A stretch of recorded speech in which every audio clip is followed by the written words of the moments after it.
ಇದೇ ವಿಚಾರಕ್ಕೆ ಸಂಬಂಧಪಟ್ಟಂತೆ ಮತ್ತಷ್ಟು ಮಾಹಿತಿಗಳನ್ನು ಕೊಡ್ತಾರೆ ಪ್ರತಿನಿಧಿ ನನ್ನ ಸಹೋದ್ಯೋಗಿ ಸಾಹಿಲ್ ಅವರು ನೇರ ಸಂಪರ್ಕದಲ್ಲಿ ಜಾಯ್ನ್ ಆಗಿದ್ದಾರೆ. ಸಾಹಿಲ್, ಒಂದು ವಿಚಾರ, ಈ ಸಿದ್ದರಾಮೋತ್ಸವ ಕಾರ್ಯಕ್ರಮ ಏನಿತ್ತು ಇದರ ಒಂದು ಅಲೆಗೆ ಇಡೀ ವಿಪಕ್ಷ ಧೂಳಿಪಟ ಆಗಿತ್ತು ಅಂತ ಹೇಳಿದ್ರು ಕೂಡ ತಪ್ಪಾಗೋದಿಲ್ಲ. ಅದೇ ರೀತಿಯಲ್ಲಿ ಜಮೀರ್ ಅವರು ತಮ್ಮ ಎದುರಾಳಿಗಳನ್ನು ಧೂಳಿಪಟ ಮಾಡೋದಕ್ಕೆ ತಯಾರಿಯನ್ನಾದರೂ ಮಾಡ್ಕೊಳ್ತಾ ಇದ್ದಾರೆ. ಈ ಜಮೀರೋತ್ಸವದ ಒಂದು ಉದ್ದೇಶ ಏನು, ಜೊತೆಗೆ ಏನು ಸಂದೇಶ ಕೊಡೋದಕ್ಕೆ ಮುಂದಾಗ್ತಾ ಇದ್ದಾರೆ ಜಮೀರ್ ಅಹಮದ್ ಅವರು? ಸಂತೋಷ್, ಕೆಲ ಗುರುತರ ಆರೋಪಗಳನ್ನ ಅಥವಾ ಶತ್ರುಪಡೆಯ ನಿರಂತರವಾದಂತಹ ಷಡ್ಯಂತ್ರಗಳನ್ನ ಏಕಾಏಕಿ ಧೂಳೀಪಟ ಮಾಡಿದ ಒಂದು ಉತ್ಸವ ಇದ್ರೆ ಅದು ರಾಜ್ಯದಲ್ಲಿ ಸಿದ್ದರಾಮೋತ್ಸವ. ಈ ರಾಜ್ಯದ ನಾಗರಿಕರ ಮನೋಮಂದಿರದಲ್ಲಿ ಎಂದೂ ಅಳಿಸಲಾಗದಂತಹ ಸಿದ್ದರಾಮೋತ್ಸವ ಆಗಿ ಪರಿವರ್ತನೆಯಾಗಿತ್ತು.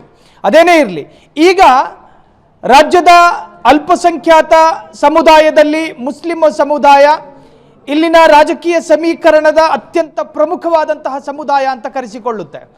ಈಗಿನ ಅದರಲ್ಲೂ ಕೂಡ ದಾವಣಗೆರೆ ದಕ್ಷಿಣದ ಬೈ ಎಲೆಕ್ಷನ್ ನಂತರ ಇಲ್ಲಾದಂತಹ ಒಂದಷ್ಟು ಪೊಲಿಟಿಕಲ್ ಡೆವಲಪ್ಮೆಂಟ್ಗಳು ನಿಮಗೆ ಗೊತ್ತಿರಬಹುದು. ಎಲ್ಲೋ ಒಂದು ಕಡೆ ದಾವಣಗೆರೆ ಅಲ್ಪ ಮತಗಳ ಅಂತರದಲ್ಲಿ ಕಾಂಗ್ರೆಸ್ ಗೆದ್ದು ಬೀಗುತ್ತೆ. ಅದಕ್ಕೆ ಕಾರಣ ಏನು ಅಂತ ಕೇಳಿದ್ರೆ ಸ್ವಪಕ್ಷದ ಅಂದರೆ ಕಾಂಗ್ರೆಸ್ಸಿನಲ್ಲಿರ್ತಕ್ಕಂತಹ ಮುಸ್ಲಿಂ ನಾಯಕರೇ ಮನಸ್ಸಿಲ್ಲದ ಮನಸ್ಸಿನಲ್ಲಿ ಈ ಬಾರಿಯ ಎಲೆಕ್ಷನ್ ನಡೆಸಿರೋದು.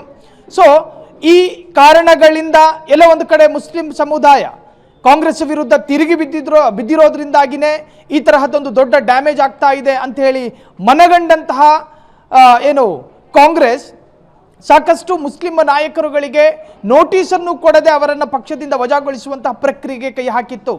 ಇದು ಹುತ್ತಕ್ಕೆ ಕೈ ಹಾಕುವಂತಹ ಅತಿ ದೊಡ್ಡ ಸವಾಲು ಅಂತ ಹೇಳಿ ಕಾಂಗ್ರೆಸ್ ನಾಯಕರಿಗೆ ಗೊತ್ತಿದ್ರೂ ಕೂಡ ಒಂದು ತರಹದ ಸವಾಲಾಗಿ ಸ್ವೀಕಾರ ಕಂಡು ಹುತ್ತಕ್ಕೆಲ್ಲ ಕೈ ಹಾಕೋದಕ್ಕೆ ಶುರು ಮಾಡಿದ್ರು. ಅದರ ಭಾಗವಾಗಿ ಜಬ್ಬಾರನ್ನ ಅಮಾನತು ಮಾಡಿದ್ರು, ಅದರ ಭಾಗವಾಗಿ ನಸೀರ್ ರವರನ್ನ ವಜಾಗೊಳಿಸಲಾಯಿತು, ಅದರ ಭಾಗವಾಗಿ ಅಫ್ರೀನ್ ರವರನ್ನು ಕೂಡ ತನ್ನ ಸದಸ್ಯತ್ವ ಅದರಿಂದಲೂ ಕೂಡ ವಜಾ ಮಾಡಲಾಯಿತು. ಈ ಎಲ್ಲದರ ನಡುವೆ ಈಗ ಮುಸ್ಲಿಂ ಸಮುದಾಯದ ಮೌಲ್ವಿಗಳ ಉಪದೇಶಗಳು ಮತ್ತು ಸಲಹೆಗಳು ಕೂಡ ಮುಸ್ಲಿಂ ಸಮುದಾಯ ಅತ್ಯಂತ ವೇಗವಾಗಿ ಸ್ವೀಕಾರ ಮಾಡಿಕೊಳ್ಳುತ್ತೆ. ಇದನ್ನರಿತಿರ್ತಕ್ಕಂತಹ ಜಮೀರ್ ಅಹಮದ್ ಎಲ್ಲ ಒಂದು ಕಡೆ ಮೌಲ್ವಿಗಳ ಸಮಾವೇಶ ಮಾಡುವುದರ ಮುಖೇನ ಅಲ್ಲೊಂದು ಜಮೀರ್ ಉತ್ಸವವನ್ನು ಮಾಡೋದ್ರಲ್ಲಿ ಅನಿವಾರ್ಯ ಸಂದರ್ಭಕ್ಕೇನಾದರೂ ಜಮೀರ್ ಅಹಮದ್ ಇಳಿದಿದ್ದಾರಾ ಎನ್ನುವಂತಹದ್ದು. ಸೊ ತನ್ನ ಮೇಲೆ ಆಗ್ತಾ ಇರ್ತಕ್ಕಂಥ ಆರೋಪ, ತನ್ನ ಮೇಲೆ ಆಗ್ತಾ ಇರ್ತಕ್ಕಂತಹ ಪೊಲಿಟಿಕಲ್ ಷಡ್ಯಂತ್ರ ಇವೆಲ್ಲವನ್ನು ಧೂಳಿಪಟ ಮಾಡೋದಕ್ಕೆ ಸಿದ್ದರಾಮೋತ್ಸವ ಉತ್ಸವದಂತೆ ಜಮೀರ್ ಉತ್ಸವವನ್ನು ಕೂಡ ನಡೆಸಬೇಕಾದಂತಹ ಅನಿವಾರ್ಯತೆ ಬಂದಿದೆಯಾ ಎನ್ನುವಂತಹದ್ದು ಕೂಡ ವ್ಯಕ್ತವಾಗ್ತಾ ಇದೆ. ಸಂತೋಷ್, ಈಗ ಈ ಒಂದು ಜಮೀರೋತ್ಸವ ಅಂತ ಏನು ಮಾಡೋದಕ್ಕೆ ಮುಂದಾಗ್ತಾ ಇದ್ದಾರೆ, ಇಡೀ ಸಮುದಾಯವನ್ನ ನೀವು ಪಕ್ಕಕ್ಕಿಡೋದಕ್ಕೆ ಸಾಧ್ಯ ಇಲ್ಲ, ಕೈ ಬಿಡೋದಕ್ಕೆ ಸಾಧ್ಯ ಇಲ್ಲ, ಎದುರಾಕೊಳ್ಳೋದಕ್ಕೆ ಸಾಧ್ಯ ಇಲ್ಲ. ಆ ಸಮುದಾಯ ಒಗ್ಗಟ್ಟಾಗಿದೆ, ನನ್ನ ಬೆನ್ನಿಗಿದೆ ಅನ್ನುವಂಥದ್ದನ್ನು ತೋರಿಸೋದಕ್ಕೆ ಜಮೀರ್ ಅವರು ಈ ಕಾರ್ಯಕ್ರಮ ಏನಾದರೂ ಮಾಡ್ತಾ ಇದ್ದಾರಾ ಅಂತ?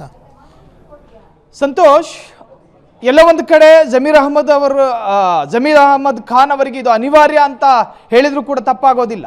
ಜಮೀರ್ ಅಹಮದ್ ವಿರುದ್ಧ ಈಗಾಗಲೇ ಕೇಳಿ ಬರ್ತಾ ಇರ್ತಕ್ಕಂಥ ಆರೋಪ, ಜಮೀರ್ ಅಹಮದ್ ವಿರುದ್ಧ ಆಗ್ತಾ ಇರ್ತಕ್ಕಂತಹ ಷಡ್ಯಂತ್ರ ಇವೆಲ್ಲವನ್ನು ಕೂಡ ಮರೆಮಾಚಬೇಕು ಅಂದರೆ ಎಲ್ಲ ಒಂದು ಕಡೆ ಈ ತರಹದೊಂದು ಉತ್ಸವದ ಮುಖೇನವಾಗಿಯೇ ಒಂದು ಬ್ರಹ್ಮಾಸ್ತ್ರವನ್ನು ಪ್ರಯೋಗ ಮಾಡಬೇಕಾದಂಥ ಅನಿವಾರ್ಯತೆಗೆ ಜಮೀರ್ ಅಹಮದ್ ಅವರು ಕೂಡ ಬಂದಿರುವಂತಹದ್ದು. ಸಂತೋಷ, ಅದರ ಭಾಗವಾಗಿ ರಾಜ್ಯದ ಬೇರೆ ಬೇರೆ ಜಿಲ್ಲೆಗಳ ಮೌಲ್ವಿಗಳನ್ನು ಒಟ್ಟುಗೂಡಿಸಿ ಒಂದು ಸಮಾವೇಶದ ಮುಖೇನ ಶಕ್ತಿ ಪ್ರದರ್ಶನಕ್ಕೂ ಕೂಡ ಮುಂದಾಗಲಿದ್ದಾರೆ ಜಮೀರ್ ಅನ್ನುವಂತಹದ್ದು. ಸಂತೋಷ್, ಧನ್ಯವಾದಗಳು ಸಾಹಿಲ್ ನಿಮ್ಮೆಲ್ಲ ಮಾಹಿತಿಗೆ.